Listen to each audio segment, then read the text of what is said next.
కంటికి smart care మీ లుక్కి perfect pair mister opticals your style ఆ విజన్. ఎటువంటి అవకాశాలు లేనప్పుడు చిరంజీవి గారిని చూశారు, స్టార్గా ఎదుగుతున్నప్పుడు చిరంజీవి గారిని చూశారు, స్టార్గా ఎదిగిన తర్వాత ప్రొడ్యూసర్గా మీ హీరో చిరంజీవి గారిని చూశారు. ఈరోజు చెప్పాలంటే ఫస్ట్ అగ్రస్థానం అంటే ఆయనదే. ఎంతమంది హీరోలు వచ్చినా ఈ చిరంజీవి గారిని చూస్తున్నారు. సో ఏంటి కామన్గా అప్పటికి ఇప్పటికి చిరంజీవి గారిలో మారని ఒక quality? He himself is a quality. He himself is role model. ఇంకెవరికి ఇంకోటి నేర్పాల్సిన అవసరం లేదు. Is a role model. ఆయన చూసి నేర్చుకోవాలి ఎవరైనా. ఏ ఫీల్డ్లోనైనా పైకి రావాలంటే అలా కష్టపడాలి. ఎప్పుడు గొడవలు రాలేదు ఆయన పక్కనే తమ్ముడైన పవన్ కళ్యాణ్ ఎలా అయ్యాడంతా ఎవరిని ఊహించారా? ఒక స్టేట్కి సీఎం లెవెల్కి వెళ్ళగలుగుతున్నాడంటే ఏంటి, ఎలా? ఒక నటుడు అంటే ఏంటి, తక్కువ ఆలోచన చేస్తారా? ఎవరైనా ఏదో డాన్సులు చేస్తాడు, ఫైటింగ్లు చేస్తాడు, యాక్టర్ అనే కాదు కదా. సమాజంలో ఎంతో చేస్తున్నారు. అది నందమూరి తారక రామారావు ప్రూవ్ చేశారు. సో ఆయనకి ఏంటి పిల్లలు, అలాగే చిరంజీవి కూడా పిల్లలు లేవు. ఎప్పుడు గొడవలు రాలేదా మీ మధ్య, ఫ్రెండ్స్ మధ్య? ఎప్పుడు సరదాగా కూడా లేదు, అసలు అవసరమే లేదు. అంత అండర్స్టాండింగ్ ఉండేది. బట్ ఫ్యామిలీతో కూడా అందరితో మేము ఇదిగా ఉండేవాళ్ళం, కలిసిమెలిసి ఉండేవాళ్ళం. So there is no controversy, ఏనాడు లేదు. ఎందుకంటే ఆశిస్తే ఫ్రెండ్షిప్ పోతుంది సార్. ఓకే, ఎప్పుడు ఆశించి 10 రూపాయలు అప్పటికే ఉంటే ఆ ఫ్రెండ్షిప్ పోయినట్టే. ఇప్పుడు జనరేషన్ మీరు చెప్పేదే చేస్తున్నారు. ఎక్కువ ఎక్స్పెక్టేషన్, ఏదో కావాలి అని ఎక్స్పెక్ట్ చేసి ఫ్రెండ్షిప్ చేస్తే కట్ అవుతుంది, కట్ అయిపోద్ది. So real friendship is accept his success and his growth. Super sir. ఇది చాలా మంది ఫాలో అవ్వాలి. ఇది ఫాలో అవ్వట్లేదు ఫార్ములా. సో ఎంజాయ్ చేయి. ఒక సర్కిల్ వచ్చిన తర్వాత ఒక అంటే బాగా రిచ్ ఫ్రెండ్తో స్టార్ట్ అయిందంటే ఫ్రెండ్షిప్, నెక్స్ట్ డేనే ఏదో ఒకటి ఎక్స్పెక్ట్ చేస్తున్నావు వాడితో జర్నీలో. అది తప్పు. నీ బిజినెస్లో ఇంత షేర్ ఇవ్వు, తప్పు. నీది ఒక కార్ ఇవ్వు, వద్దు. ఒక అమౌంట్ ఎందుకు ఆశించు, ఆయన బాగుండాలని ఆశించు చాలు. అందుకంటే ఏం కావాలి? ఆయన బాగుంటే నువ్వు బాగున్నట్టే, వాళ్ళ కుటుంబం బాగుంటే నీ కుటుంబం బాగున్నట్టే. Why what for?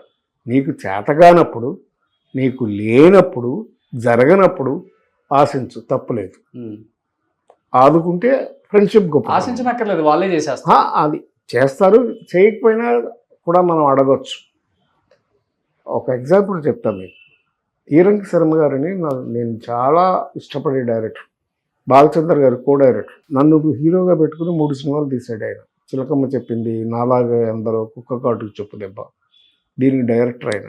చిరంజీవి కూడా ఛాన్స్ ఇచ్చాడు. తర్వాత మేమిద్దరూ రికమెండ్ చేస్తేనే బాలచంద్ర గారి సినిమాలో చిరంజీవి గారికి వేషం వచ్చింది. ఇది కథ కాదు. అలాంటి డైరెక్టరు రీసెంట్గా ఒక 4-5 ఏళ్ల క్రితం వరకు చాలా ఇబ్బందుల్లో ఉన్నాడు ఆయన. చెన్నై నుంచి నాకు ఫోన్ చేశాడు ఆయన. నారాయణరావు, చాలా ఇబ్బందుల్లో ఉన్నాను, ఒకసారి కొంచెం చిరంజీవికి ఒక మాట చెప్పవా, ఏమైనా సహాయం చేస్తాడేమో అన్నాను. నేను ఒకటే మాట చెప్పాను, ఏమంటే చిరంజీవికి మీరంటే చాలా గౌరవం. ఆయనకి పద్మభూషణ్ వచ్చినప్పుడు కూడా అమితాబ్ బచ్చన్ గారు స్టేజ్ మీద ఉంటే ఈరంకి శర్మ నాకు డైలాగులు నేర్పాడు, నన్ను యాక్టింగ్ చేశాడని చెప్పాడు, అంత గౌరవం ఉందండి మీరంటే, why don't you call him directly అని చెప్పి నేను చిరంజీవి గారి నెంబర్ ఇచ్చాను. ఇస్తే ఆయన ఫోన్ చేశాడు ఈరంకి శర్మ గారు. చేస్తే వెంటనే ఫోన్ రిసీవ్ చేసుకున్న తర్వాత సాయంకాలానికల్లా 5 లక్షల రూపాయలు ఆయనకు పంపించాడు. That is Chiranjeevi. అది ఎవరితోనూ చెప్పుకోడు. ఆయన ఎందుకు చెప్పుకోవాలి? నేను చెప్పకూడదని చాలా నుంచి చాలా మంది ఆర్టిస్టులు చేసిన దానికి చిరంజీవి గారు చాలా మందికి హెల్ప్ చేశారు. చాలా మందికి హెల్ప్ చేశాడు. ముఖ్యంగా డైరెక్టర్లు ఉన్నా కూడా అంతే హెల్ప్ చేశాడు అవసరం ఉన్నప్పుడు. సో దట్ ఈస్ వాళ్ళు చేయాల్సింది. అంతేగాని ప్రతి వాళ్ళకి అంటే ఇప్పుడు సినిమాల తర్వాత ఆయన ప్రొఫెషనల్ ఇబ్బందుల్లో ఆయన నిలబడడానికి ఆయన ఇప్పటికీ కృషి చేస్తున్నాడుగా. ఆ స్టేజ్లో ఉన్నాడంటే ఎలా ఉన్నాడండి? ఒక కొత్త డైరెక్టరు, అంతకుముందు పెద్ద డైరెక్టర్ల దగ్గర పనిచేసిన చిరంజీవి గారు మొన్న ఇప్పుడు లేటెస్ట్ చేశాడు, ఆయన పేరేంటి, అనిల్ రావుపూడితో ఆయనతో సినిమా చేయాలనే సంకల్పం రావడమే ఆయన గొప్పతనానికి నిదర్శనం. ఇదేంటి వీళ్ళు కామెడీ సినిమాలో తీసుకుంటున్నాడు, ఈయనతో నేను సినిమా ఏంటో ఆలోచించలేదు ఆయన. ఈ వాంట్ టు అప్గ్రేడ్ కలిసారా అప్డేట్. చిరంజీవి గారిని ఈ మధ్య ఏమన్నా? ఈ మధ్య కలవలేదు సార్. ఎన్ని సంవత్సరాలు అయింది కలిసి? అంటే నేను ఒక 2 ఏళ్ళుగా పెద్దగా బయటికి రావటం లేదు. ఏమైంది సార్? అది వేరే విషయం. మెడ్రాస్లో షూటింగ్ చేస్తుంటే టీవీ సీరియల్ ఆ, బాత్రూంలో పడ్డాను. ఆ, పడితే ఫ్రాక్చర్ అయింది. లెగ్.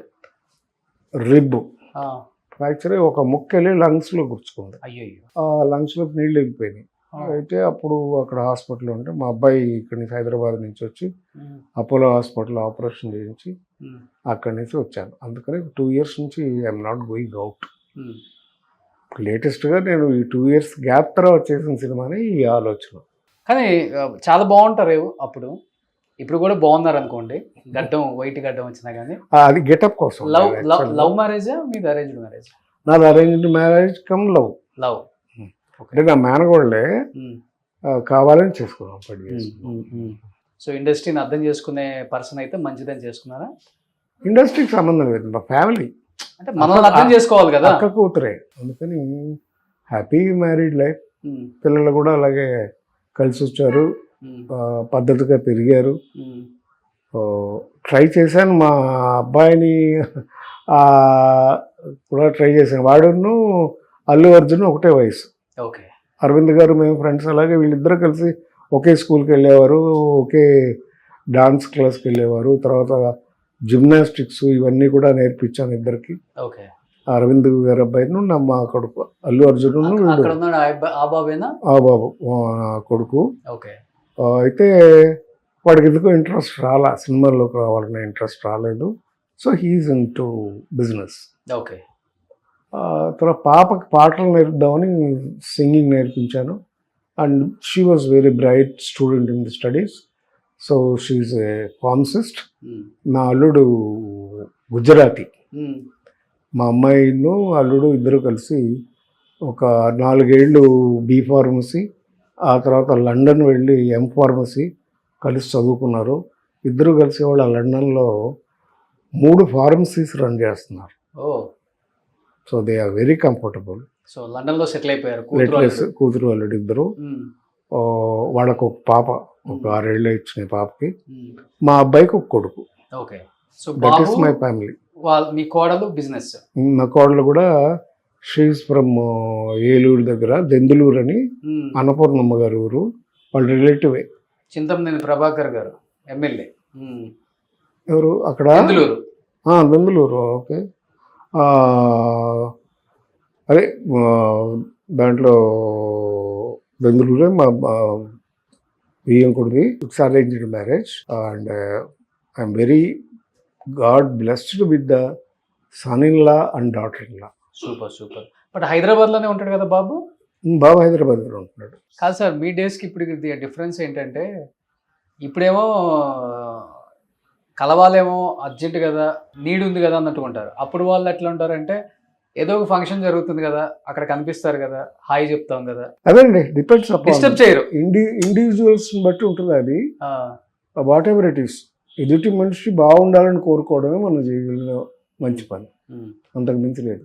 ఓకే. ఎందుకంటే యద్భావం తద్భావత అని మనం అనుకుంటే వాళ్ళు బాగుంటారు. అంతే. బ్యాచిలర్స్ లైఫ్ కదా, మీరు అన్నారు ఒకటే సిగరెట్ ఇద్దరు తాగుతామని కూడా. అంటే అప్పట్లో ఇప్పుడు ఆయన మానేసాడు, చాలా రోజులు అయింది మానేసి. ఓకే. మంచి గ్లాస్ నేను మానేసాను. మంచి క్లాస్మేట్స్ కూడా అన్నీ ఉండే, బాగానే ఉండే, మేము ఫ్రెండ్షిప్గా ఉండేవాళ్ళు. కానీ బట్ ఈ స్టాప్ మధ్యలో ఆయన హెల్త్ పాడై చాలా రోజులు సింగపూర్లో అక్కడ ఉండొచ్చారు కదా. ఆల్మోస్ట్ చాలా డెత్ పొజిషన్స్ తిరిగి వచ్చాడు ఆయన కూడా. మళ్ళీ అజేయుడయి అమరుడై వచ్చాడు చెప్పుకోవాలి. So he's happy. వాళ్ళకి కూడా ఇద్దరికి సేమ్ ఏజ్ కదా ఆల్మోస్ట్. నాకంటే 4 ఏళ్ళు పెద్దాడు. 77-80 ఉంటుంది ఆయనకైతే. మీకు 74 ఉంటాయి కదా. నాకు 73. ఆయనకి నాకంటే 4 years పెద్ద. ఎందుకంటే అప్పుడు ఆల్రెడీ ఉద్యోగం చేస్తూ మానేసి వచ్చాడు కదా. Okay okay okay. కానీ బాగా మెయింటైన్ చేస్తున్నారు. ఏంది ఫుడ్ ఏం డైట్ ఫాలో అవుతారు? 73 సంవత్సరాల్లో కూడా గట్టిగా ఉన్నారు. ఏదో ఉన్న జాగ్రత్తల్లో ఉండాలి. సినిమా గెటప్ కోసం వైట్ గడ్డం కానీ లేకపోతే డై వేస్తారు కదా మీరు? వేస్తాను. ఇప్పుడు ఈ క్యారెక్టర్ కోసం వేయలేదు, ఓకే. ఇంకా ఏమైనా షూటింగ్ గబుక్కున అవసరం అవుతుందేమో వెయిటింగ్ అయిన తర్వాత అని కంటిన్యూ చేస్తున్నాను. ఓకే. అది రిలీజ్ అయినాక తీసేస్తా. పెద్ద హెవీ ఫుడ్ ఏం తీసుకోరు? లైట్గానే తీసుకుంటా సార్. ఆ, ఎందుకంటే నేను మొదటి నుంచి డైట్ విషయంలో జాగ్రత్త పడతాను. ఎందుకంటే ఒక ఊరి కథ సినిమా మీకు తెలుసు కదా, అప్పట్లో నేను చేసినప్పుడు మృణాల్ సేన్ గారు ఆ సినిమాలో వేషం ఇవ్వడానికి నేను కమల్ హాసన్ తీసుకెళ్ళి చూపించా. ఆ క్యారెక్టర్ మృణాల్ సేన్ గారికి చూపించా పామగురు హోటల్లో. ఆయన చూసి అబ్బాయి ఈయనంటే మంచి బాడీ బిల్డర్ లాగా ఉన్నాడు, నా క్యారెక్టర్ పనికిరాడు, సన్నగా ఉండాలి అని పంపించేశాడు. ఆయన కమల్ హాసన్ సంతోషంగా వెళ్ళిపోయాడు. ఆయన చూడడమే గొప్ప, థ్యాంక్ యూ నారాయణరావు అని వెళ్ళిపోయాడు. వెళ్ళిపోయినా నన్ను అడిగాడు, నువ్వు చేయొచ్చు కదా ఈ వేషం అని. ఏం చేయమంటారు సార్ నాకు? నాకు ఈ రిబ్స్ కనపడాలి, ఓకే. బొక్కలు, డొక్క ఎండిపోవడం అంటారు చూడండి మనిషికి, బీదవాడికి, అలా డొక్క ఎండిపోయి కావాలి అన్నాడు. సరైన వెంటనే నేను బెంగళూరు జిందాల్ అని ఉంది ఒక నేచర్ క్యూర్ హాస్పిటల్, అక్కడ జాయిన్ అయ్యి 27 రోజులు ఉపవాసం ఉన్నాను, ఫాస్టింగ్ చేసి 20 కేజీలు తగ్గా. చేసి వచ్చి ఆ సినిమా చేసా, ఒక ఊరి కథ. ఇంటర్నేషనల్గా నాకు పేరు వచ్చింది సినిమా. సూపర్. సో అప్పటి నుంచి కూడా సో ఐఎమ్ ఆన్ కంట్రోల్.